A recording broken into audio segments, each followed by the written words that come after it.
the late 1960s, as America stood on the edge of social revolution, a phantom emerged from the shadows of California's Bay Area. He wasn't just a killer, he was a showman, a taunter, a manipulator who reveled in controlling both the public and the police. He called himself the Zodiac.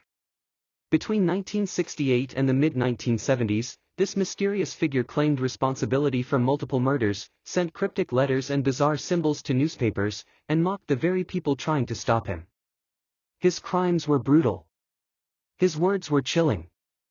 His ciphers, designed to confuse, terrify, and brag, would become puzzles that the world obsessed over for decades. To this day, the Zodiac Killer remains unidentified. Despite countless theories, suspects, and investigations, he continues to represent one of the greatest unsolved mysteries in American criminal history. This is the story of the Zodiac Killer, the murders, the messages, the investigations, the suspects, and the haunting question that still lingers: who was the Zodiac? The late 1960s was a turbulent era in the United States. The Vietnam War raged overseas, protests filled American streets, and the counterculture movement was at its peak. In California, the summer of love had just passed, and San Francisco had become a hub of music, free expression, and radical change. But underneath the optimism of the flower power generation, darker forces lurked. The state had already seen its share of violent crimes, and the shadow of the Manson family murders loomed large.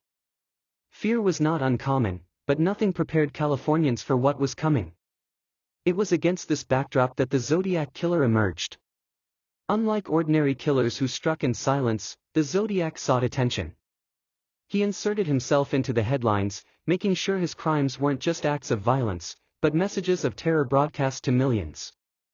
His first confirmed attack came in December 1968, but some believe he had already killed before then. And once he announced himself, he would change the relationship between criminals, the media, and the public forever. Lake Herman Road, December 20, 1968. On a cold night in Benicia, California, high school students Betty Lou Jensen, 16, and David Faraday, 17, drove out to a quiet stretch of Lake Herman Road. It was supposed to be a simple date, a chance to escape the world and enjoy each other's company. But sometime around 11 p.m., the couple's evening ended in tragedy. Both were shot and killed near their car. David was shot once in the head at close range, while Betty Lou attempted to run but was struck 5 times in the back. No suspects were identified. The brutality and randomness of the crime shocked the community. At the time, police could not have known this was the beginning of something much bigger. Blue Rock Springs, July 4, 1969. 6 months later, another young couple found themselves targeted. On Independence Day, Darlene Ferrin, 22, and Michael Mageau, 19, parked at Blue Rock Springs Park, just a few miles from the first murder site. At around midnight, a car pulled up beside them, only to drive away. Moments later, it returned. The driver stepped out and shined a flashlight into the car. Without warning, he opened fire with a 9mm pistol. Darlene was killed, while Michael survived despite multiple gunshot wounds. He later gave police a description: a man around 5 feet 8 inches with a stocky build, light brown hair, and glasses. But what truly made this crime different came less than an hour later. At 12:40 a.m., a call was placed to the Vallejo Police Department. The voice on the other end calmly confessed, "I want to report a double murder. If you go 1 mile east on Columbus Parkway to a public park, you'll find the kids in a brown car. They were shot with a 9mm Luger. I also killed those kids last year. Goodbye." The Zodiac had revealed himself. The first letters, July 31, 1969. On July 31, 3 newspapers, the San Francisco Chronicle, the San Francisco Examiner, and the Vallejo Times-Herald, each received a letter. Inside was not only a confession, but a coded message, a cipher consisting of strange symbols and patterns. The letters demanded publication on the front page of each paper, or the killer promised to go on a rampage. Editors reluctantly agreed. Panic spread. Citizens feared the killer could strike at random. Soon, a California schoolteacher and his wife cracked the cipher. It read: I like killing people because it is so much fun. It is more fun than killing wild game in the forest because man is the most dangerous animal of all. The message ended with a haunting line. I will not give you my name because you will try to slow down or stop my collecting of slaves for the afterlife. The Zodiac was no ordinary killer. He was playing a psychological game, making his murders part of a larger theater of fear. Lake Berryessa, September 27, 1969. Two college students, Brian Hartnell and Cecilia Shepard, were picnicking at Lake Berryessa when a man approached them. Unlike the earlier attacks, this time he wore a bizarre hooded costume with a white crosshair symbol on his chest.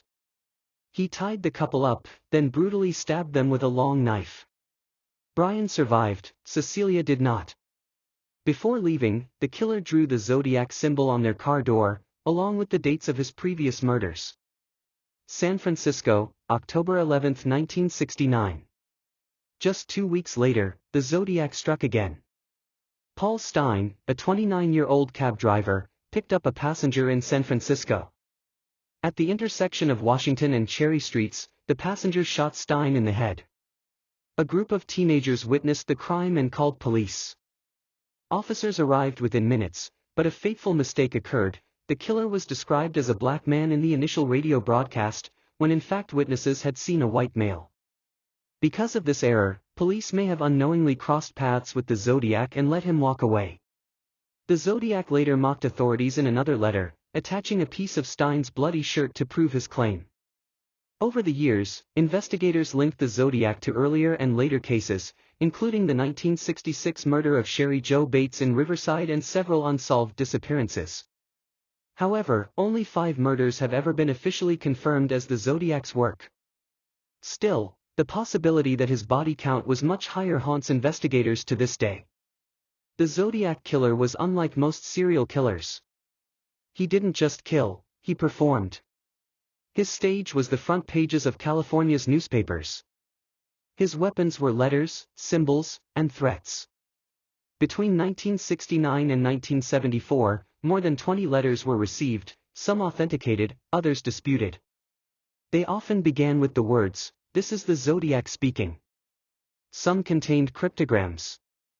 The first was solved quickly, but others, like the infamous 340-character cipher, remained unsolved for decades.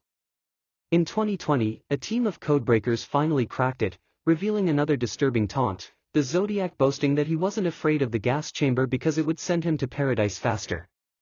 The killer also threatened to shoot children on school buses, claiming he would pick them off as they came bouncing out. This caused widespread panic, with police even escorting buses for safety. The media became both his megaphone and his enemy. The more attention he got, the more letters he sent. He wanted to be seen, feared, and remembered. And he succeeded. Law enforcement agencies across California scrambled to catch the Zodiac. The San Francisco Police Department, Vallejo Police, Napa County Sheriff's Department, and the FBI all played roles. But the investigation was plagued with problems. Conflicting eyewitness accounts. Poor coordination between agencies. Lack of forensic tools like DNA profiling. Countless false leads and hoax letters. The most notorious suspect was Arthur Lee Allen, a convicted child molester who lived near some of the crime scenes and reportedly made disturbing comments about killing. His handwriting and fingerprints, however, did not match the Zodiac's. Allen died in 1992, leaving investigators divided on whether he truly was the killer. Other suspects included journalists, ex-convicts, and even random citizens who fit vague descriptions. Each time, evidence fell short. The case grew colder with each passing year, though detectives never officially closed it. Who was the Zodiac? Arthur Lee Allen. Many investigators believed he was the prime suspect, but hard evidence never tied him directly to the crimes. Richard Gaikowski, a journalist whose appearance and behavior seemed to fit, but no proof was found. Lawrence Kane, Earl Van Best Jr., and others, dozens of men were suspected over the years, each with circumstantial evidence. Some theorists even believe the Zodiac was a group rather than one man, given the shifting handwriting and style of the letters. Others suggest the killer may have stopped writing but continued killing under different guises. Even modern DNA testing has yielded no conclusive answers. In 2018, police attempted to extract DNA from stamps and envelopes, but results were inconclusive. The last widely accepted Zodiac letter came in 1974, mocking the movie industry and critics. After that, the phantom seemed to vanish. But his cultural impact never faded. The Zodiac Killer inspired countless books, documentaries, and films, most notably David Fincher's Zodiac, 2007, which reignited public obsession with the case. His cipher symbols have been recreated on merchandise, tattoos, and even Halloween costumes. The word Zodiac itself is now synonymous with unsolved terror. And most importantly, the case remains open. Somewhere, hidden in dusty police files or forgotten evidence lockers, could be the clue that finally unmasks the Zodiac. The Zodiac Killer remains one of history's most infamous phantoms. He was not just a murderer, he was a manipulator of fear, a puppeteer who controlled headlines and forced an entire region to live in suspense. More than 50 years later, his crimes continue to baffle investigators, his ciphers continue to challenge cryptographers, and his identity remains a haunting blank space. The Zodiac's voice once echoed, "This is the Zodiac speaking." But in the silence that followed, the question lingers. Who was he? As we close this chilling case, one thing is certain, the Zodiac Killer remains a ghost that haunts California's history. His identity may forever remain a mystery, but the search for truth continues. If you found this story as haunting and fascinating as we did, make sure to hit that subscribe button and join our growing community here on Traces of Vengeance. We dive deep into the darkest mysteries, the most twisted crimes, and the chilling stories that refuse to die.